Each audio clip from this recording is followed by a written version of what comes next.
पूरे 15 साल तक रोज सुबह उठकर अपने बाल कम होते देखना कितना पेनफुल हो सकता है।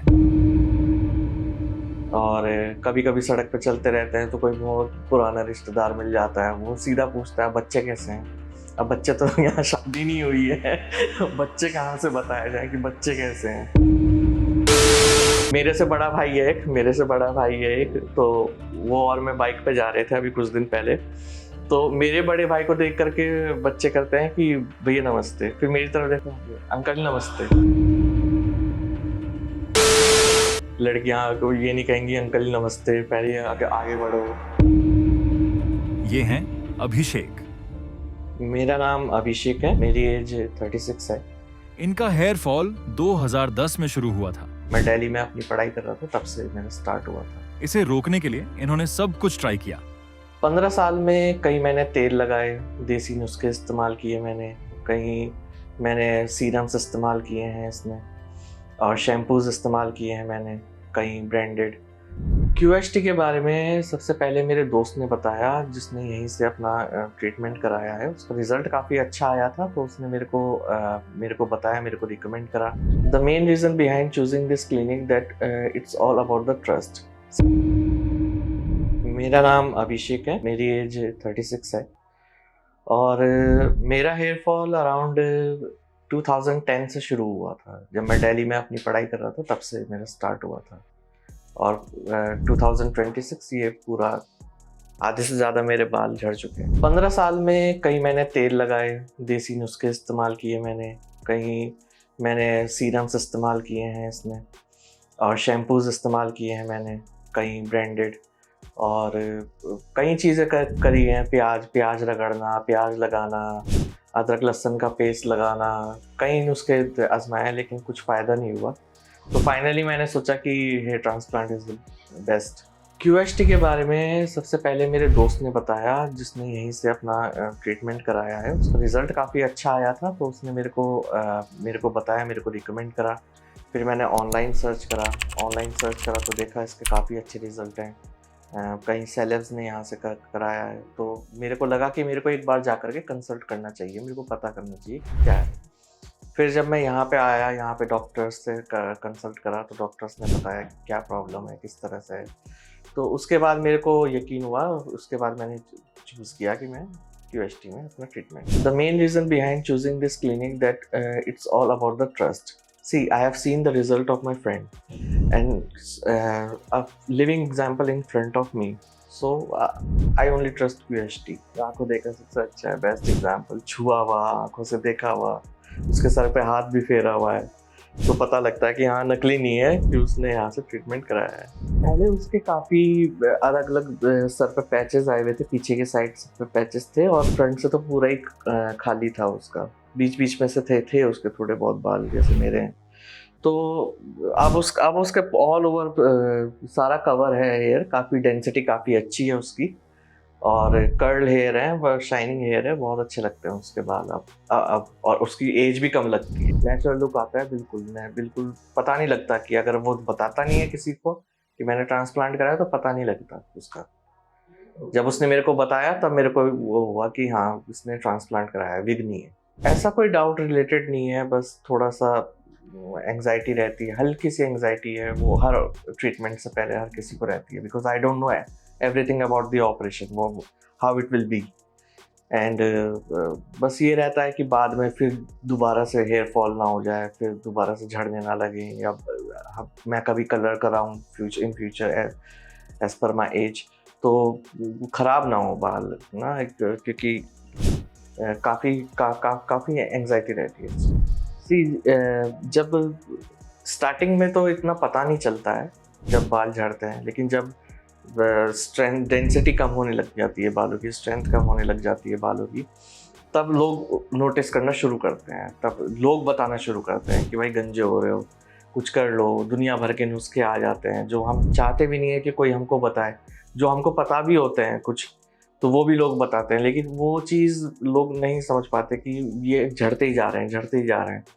क्योंकि एक तो शायद हेरिडिटी ऐसी है, मेरे फादर भी बाल्ड थे, तो हेरिडिटी के हिसाब से भी हो सकता है, लेकिन समझ नहीं पाते। सोसाइटी को फेस करना थोड़ा, स्टार्टिंग में तो इतना प्रॉब्लम नहीं आता, पर धीरे धीरे धीरे जैसे आगे चलते जाते हैं, एज बढ़ती चली जाती है, सोसाइटी को फेस करना काफ़ी दिक्कत हो जाती है।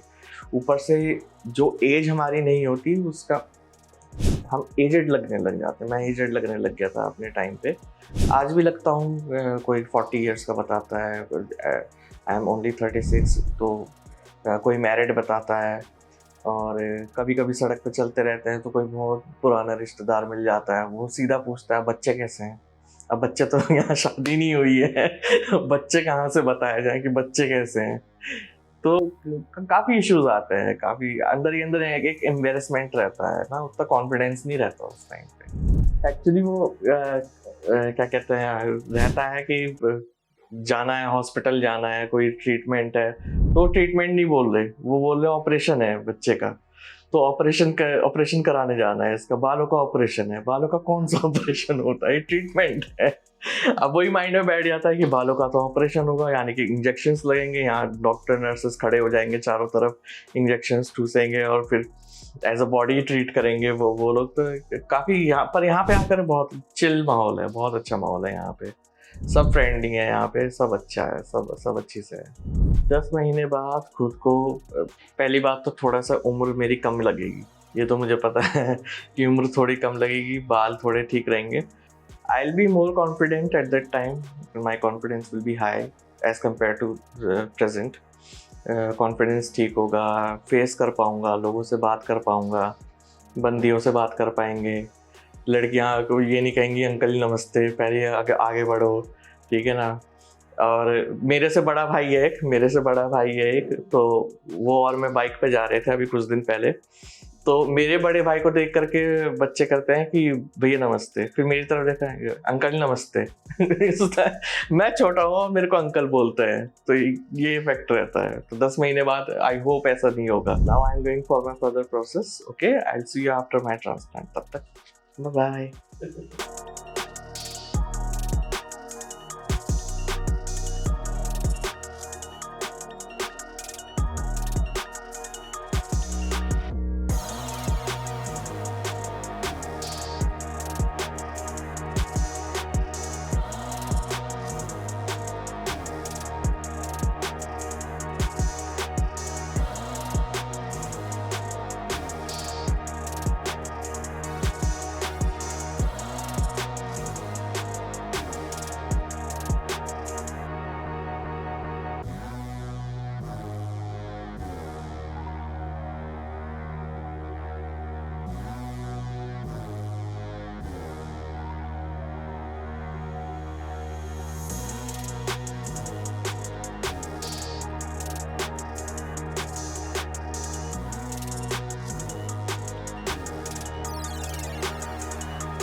मेरा नाम अभिषेक है।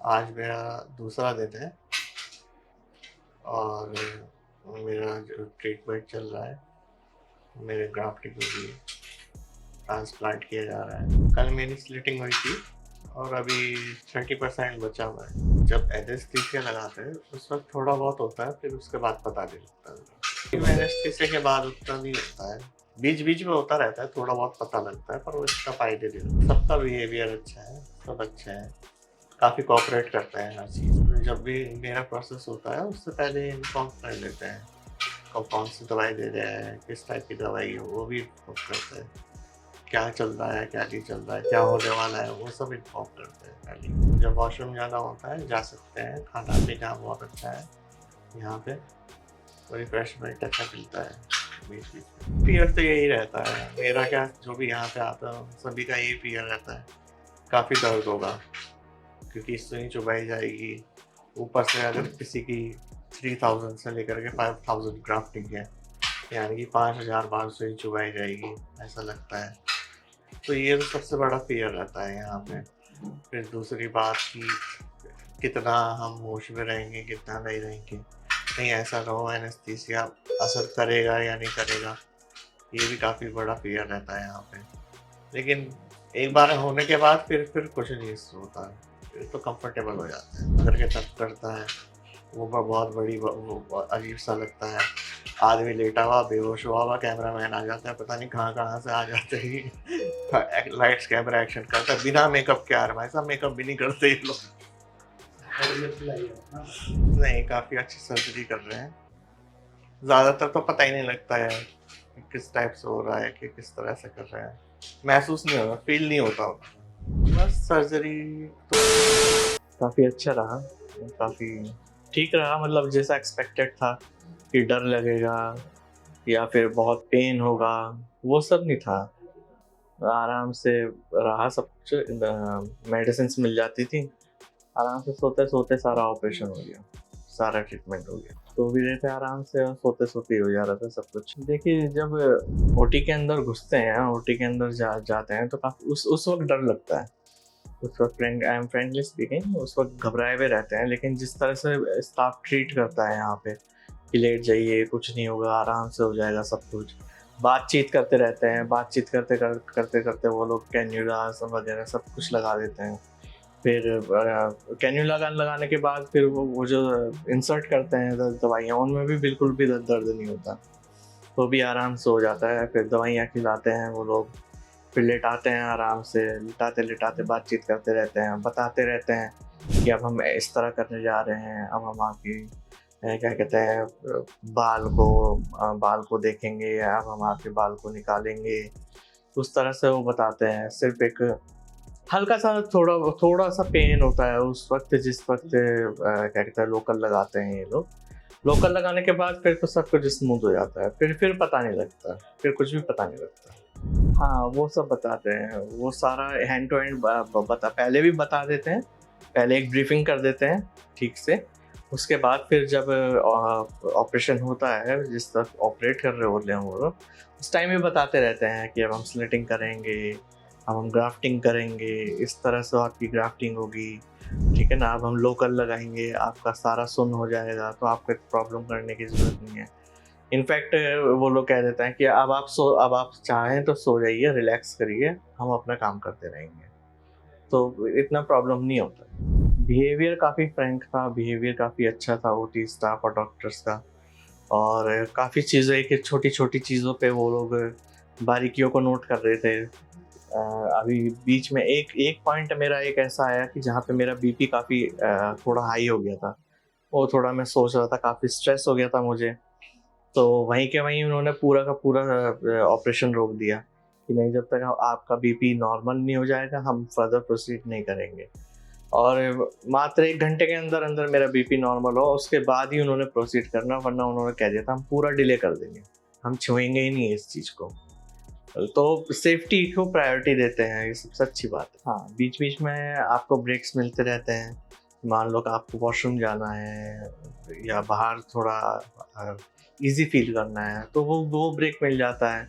खाना टाइम पे मिल जाता है, यहाँ पे खाना बीच में मिलता है, अगर लंबा प्रोसेस है तो खाना भी बीच में आ जाता है, तो वो काफ़ी मेरे को अच्छा लगा कि हाँ चलो, हर चीज़ का यहाँ पे ओवरऑल ध्यान रखा जाता है। ऐसा नहीं है कि स्टाफ खा रहा है और पेशेंट वहाँ बैठा हुआ है, नहीं, अगर स्टाफ खा रहा है तो पेशेंट भी साथ में खा रहा है। अभी जब ट्रांसप्लांट ख़त्म हुआ है तो बस फिलहाल तो मेन प्रायोरिटी मेरी यही है कि जो भी इन्होंने मुझे इंस्ट्रक्शन दिए हैं उनको फॉलो करूँगा।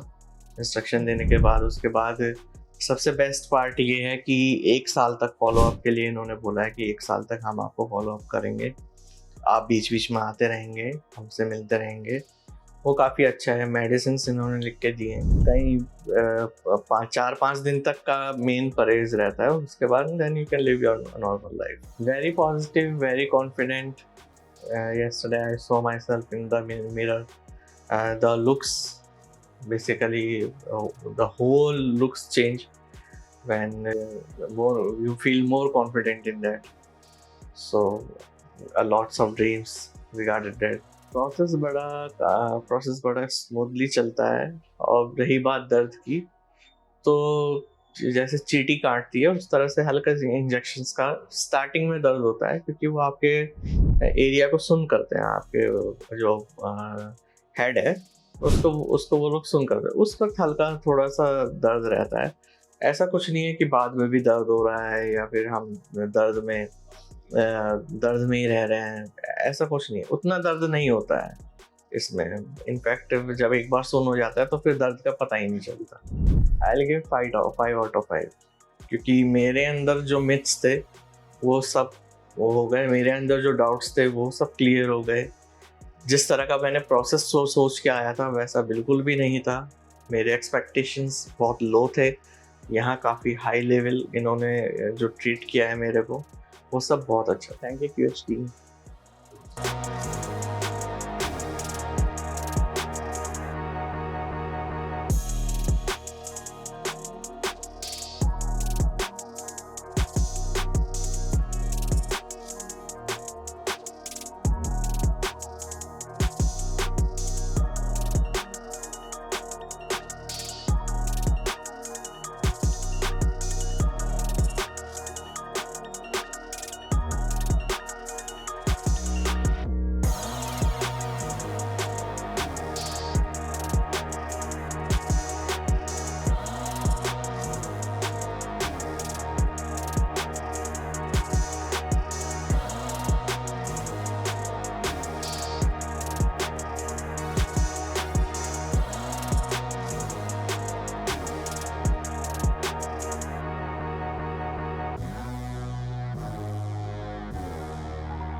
मुजफ्फरनगर से हूँ।